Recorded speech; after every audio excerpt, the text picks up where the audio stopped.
Welcome to the science class, children. In this class, we will start with revising the chapter Tissue System. Well, we already learnt about the cell structure, cellular organelle and the function. What is cell? Cell is the structural and functional unit of the body. Why it is called structural? Because cells are just like building blocks or bricks in a building. That's why they are called the structural unit. And why it is called functional? Because cell is a miniature of all the body organisms. Just like a single cell can perform so many activities just like a whole organism. So that a cell is called structural and functional unit of the body. You have already learned about this. Okay. And you already learned about two more terms, that is unicellular organisms and multicellular organisms. Unicellular means one cell. That means the body containing only one cell. And multicellular means the body containing more than one cell. So, from unicellular organisms to multicellular, there is a lot of evolution and complexity. On that note of complexity, this chapter is here, the tissue system. Well, if I consider this cell, cell 1, this cell 2, this cell 3 and onwards. So this is the groups of cells. Tissue is the group of cells in which the cells are same in structure, same in origin, and they can perform a specific type of action together. So what is a tissue? I'm telling again, a tissue is a group of cells.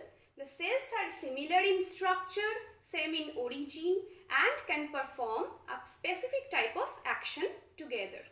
Okay, so this is called the tissue system. So we can say that tissue system is much more complex than the concept of the cell. Okay, this chapter divides into two parts, plant tissues and animal tissues. In today's class, we will start with the plant tissue only. Okay. Plant body is much more simple than the animal body.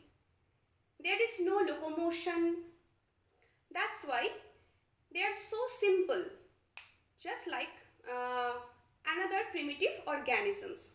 So plant tissues are also much more simple than the animal tissue. So we start with the plant tissue, the simpler one. Okay. Look at the board. The plant tissue is divided into two basic types. Okay. Meristematic tissue and permanent tissue.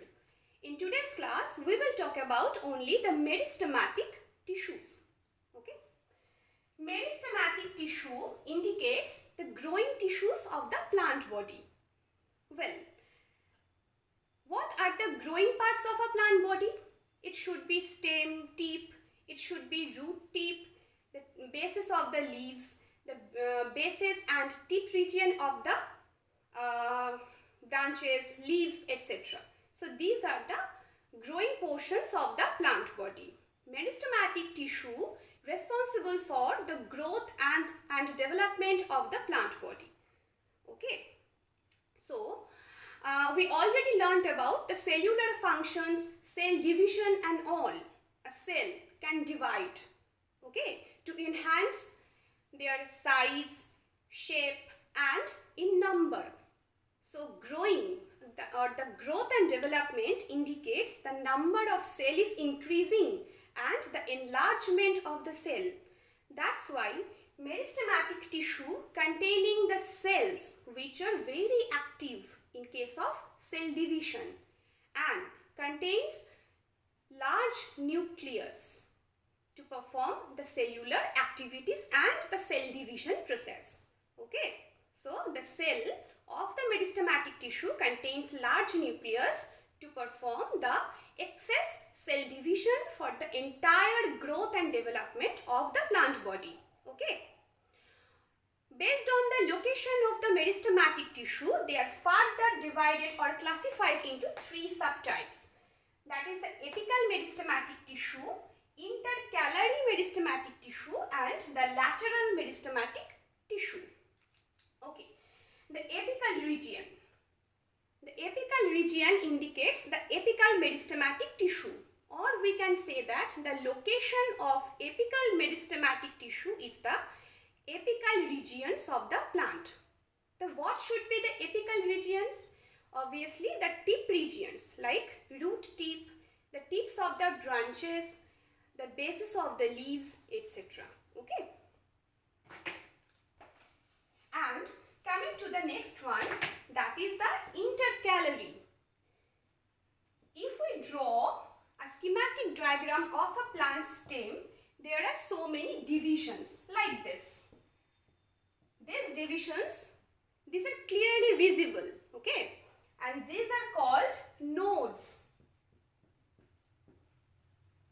And in between the two nodes, this region is termed as internode regions, and intercalary meristematic tissue is found in this internodal region.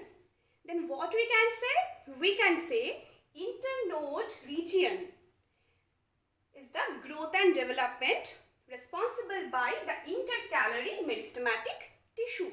Okay, and if we draw a leaves, this is the basis of a leaf.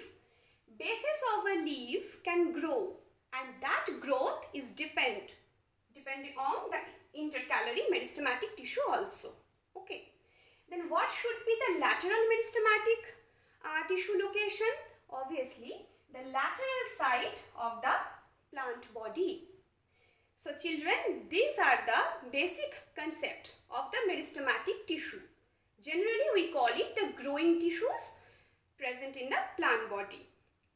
So in the next class we will talk about the permanent tissues and in details. Thank you.